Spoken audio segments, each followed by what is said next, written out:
The applause was a distant murmur, a sound I strained to hear over the insistent ringing in my ears.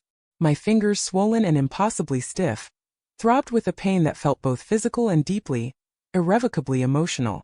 Each beat of my pulse felt like a hammer blow against bone, a testament to the fractured reality of the afternoon. It was the afternoon of my senior recital, the culmination of years spent hunched over the piano, fingers dancing across ivory keys, pouring my entire adolescent world into sonatas and concertos. These were the hours I had lived for, the escape I had crafted from the suffocating atmosphere of our home. All week, the air in our house had been thick with a tension that had nothing to do with my performance and everything to do with my father's perpetual dissatisfaction. He was a man whose pride was a fragile thing, a delicate structure easily chipped, and my accomplishments, no matter how hard won, no matter the hours of sacrifice, often felt like insufficient proof of his own perceived greatness. This recital, he declared with a grim finality, was his vindication. My success was to be a reflection of his excellent parenting, his superior genes, a shining testament to the man he believed himself to be. The morning had been a blur of frantic last-minute practice, each note a desperate plea for perfection. My hands, usually so fluid and responsive, felt clumsy and unfamiliar, as if they belonged to someone else. My mind was a battlefield of nerves and my father's incessant, unwelcome commentary. He'd hovered, a shadow in the doorway, offering unsolicited advice that felt more like pointed criticisms, his voice a low, grating rumble that scraped against my already frayed nerves. "Are you sure about that fingering? It looks awkward. You're rushing the allegro, you know. You're not projecting confidence. Are you even trying to look confident?"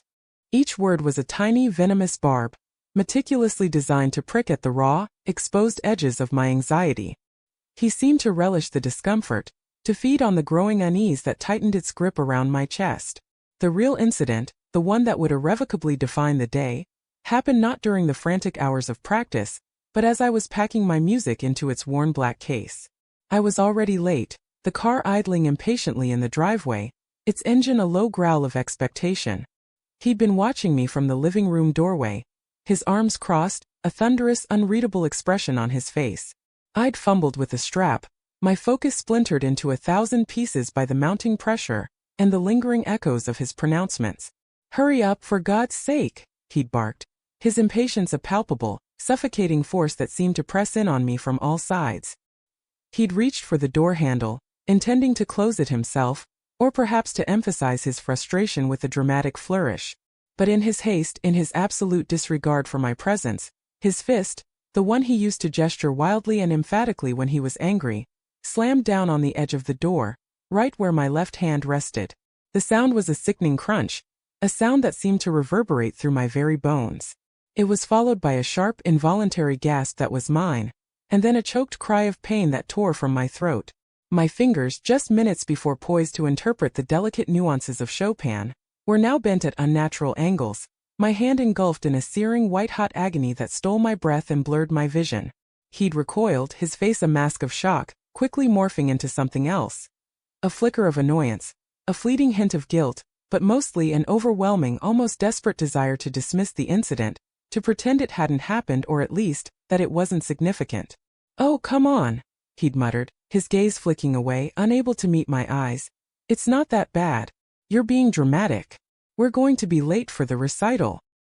He'd pushed the door open wider, his movements abrupt, ignoring the way my knuckles were already beginning to bruise and swell, the way my skin was turning a mottled purple. There was no apology, no offer of help, just a relentless, suffocating pressure to get to the recital, to perform, to deliver the spectacle he expected. He'd shoved my music bag into the trunk with unnecessary force, his movements brusque and uncaring, and then opened the passenger door for me as if nothing of consequence had occurred.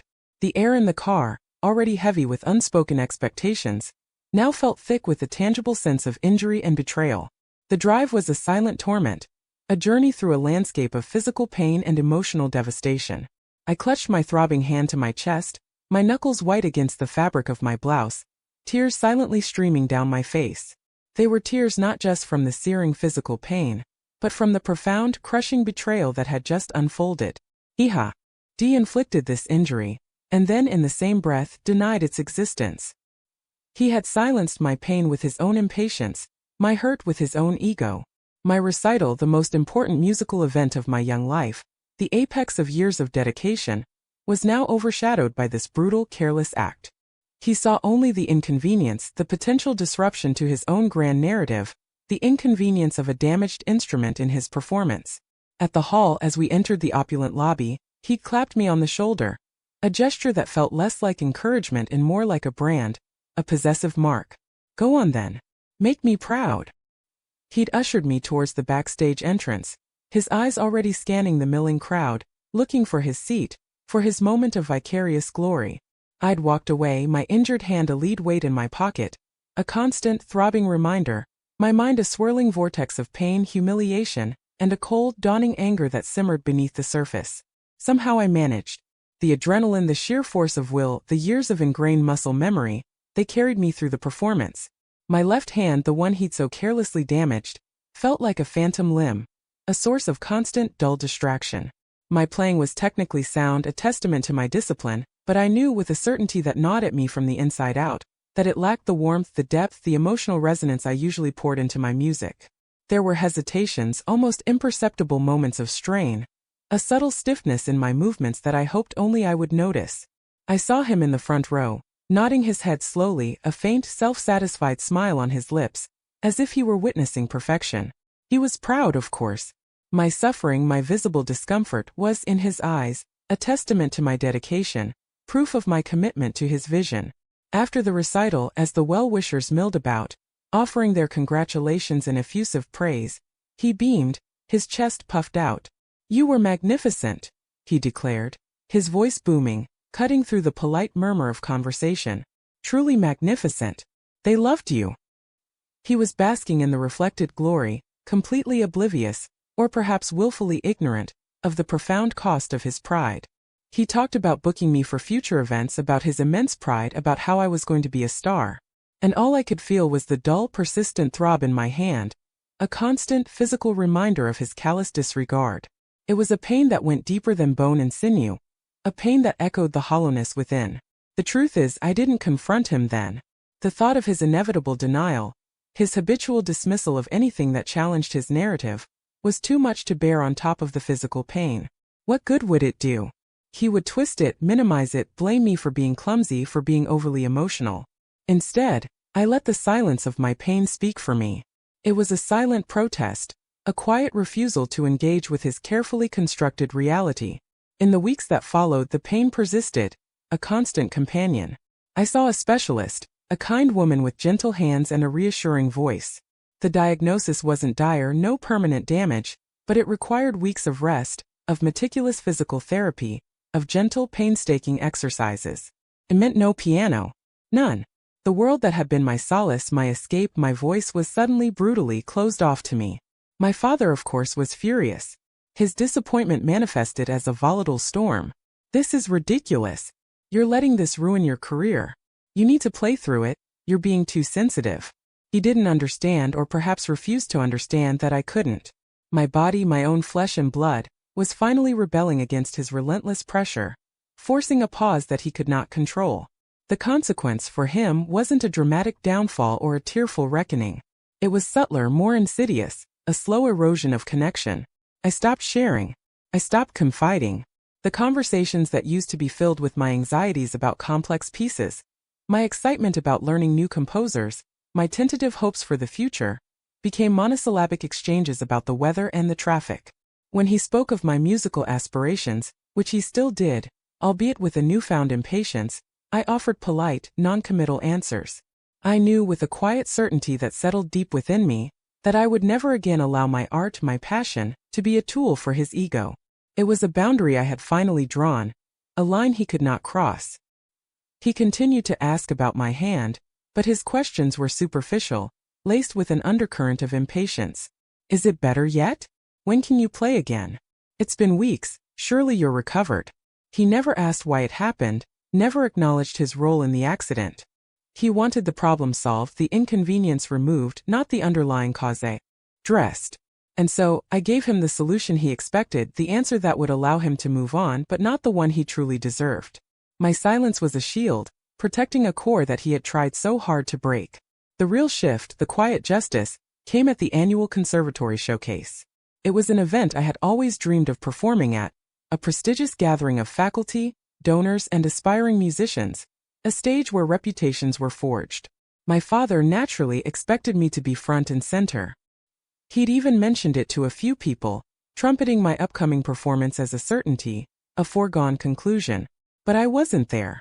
I had withdrawn my application weeks before, a decision made with a quiet, firm resolve. When he saw the program and my name was conspicuously absent, he was incandescent with rage. He cornered me in the hallway, his face a mask of fury, demanding an explanation, his voice tight with suppressed anger. I looked him in the eye, my own gaze steady, devoid of the tremor he usually capitalized on. "I'm not performing," I said, my voice calm and clear, my gaze unwavering. "My hand isn't ready. And I don't want my music to be about making you proud anymore. It's about me." The look on his face was a complex tapestry of disbelief, fury, and a dawning unwelcome realization that he had lost something. He had lost the easy narrative, the unquestioning obedience, the control he had so carefully cultivated. He had inadvertently crippled the very thing he claimed to cherish, the very outlet he had so desperately sought to exploit. He sputtered, he argued, he threatened to cut off financial support for my lessons, his voice rising to a crescendo of indignation. But it was too late. The ground had shifted beneath his feet. The power dynamic had fundamentally changed. The social consequence, though, was perhaps more profound, more telling. A few of my teachers, kind souls who had seen the suffocating tension between us for years, offered quiet words of support, a nod of understanding, a shared glance that spoke volumes. Some of my peers, who had witnessed my father's overbearing presence at other events, the way he would claim credit for my accomplishments, nodded in understanding. The whisper started, not about my supposed lack of talent but about his controlling nature, his tendency to push too hard, to demand too much. His reputation, so carefully curated and meticulously maintained, began to fray at the edges, exposed not by accusation, but by the simple, unwavering act of me choosing my own path, my own recovery, my own silence. He was no longer the proud father of a prodigy. He was the man who had injured his daughter and then tried to force her back onto the stage before she was healed, a spectacle of his own making. The anger that had consumed me for so long, the burning resentment, slowly transmuted into a quiet, steady resolve. My hand healed. My fingers regained their grace, their strength, their familiar agility. I returned to the piano, but the music I played was different. It was mine, undeniably mine. It carried the weight of my experience, the quiet strength of my resilience, the newfound clarity of my purpose. And when he tried to insert himself, to offer unsolicited advice, to reclaim his position of authority, I simply smiled. My silence, once a product of pain and a desperate need for self-preservation, had become a deliberate choice. It was the quietest, most profound assertion of my own autonomy, a powerful declaration of independence played out not with a crescendo, but with a soft, confident, self-possessed grace. The music was finally mine, and it was beautiful.